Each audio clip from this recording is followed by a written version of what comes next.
చిన్న పచ్చేపలతో కర్రీ ఎలా చేయాలో చూద్దాం. ఇలా ట్రై చేయండి, చాలా బాగుంటుంది. అలా చిన్న చిన్న చేపలు తీసుకొని శుభ్రంగా చేసుకోవాలి. కొద్దిగా ఉప్పు, కొద్దిగా నిమ్మరసం వేసుకొని శుభ్రంగా కడుక్కోవాలి.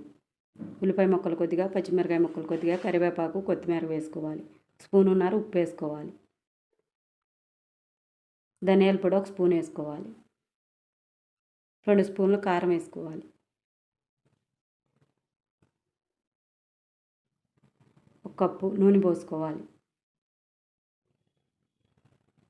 కొద్దిగా పసుపు, అల్లం చిన్నులపాయ పేస్ట్ 2 స్పూన్లు, కొబ్బరి పొడి 1 స్పూను వేసుకొని కలుపుకోవాలి. మొత్తం అలా కలుపుకొని చింతపండు రసం పోసుకోవాలి. అలా పోసుకొని తగినన్ని వాటర్ యాడ్ చేసుకోవాలి.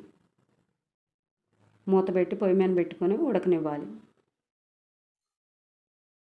అలా ఉడికిన తర్వాత ఒకసారి గంటితో తిప్పకుండా అలా తిప్పాలి. కొత్తిమీర కొద్దిగా వేసుకోవాలి.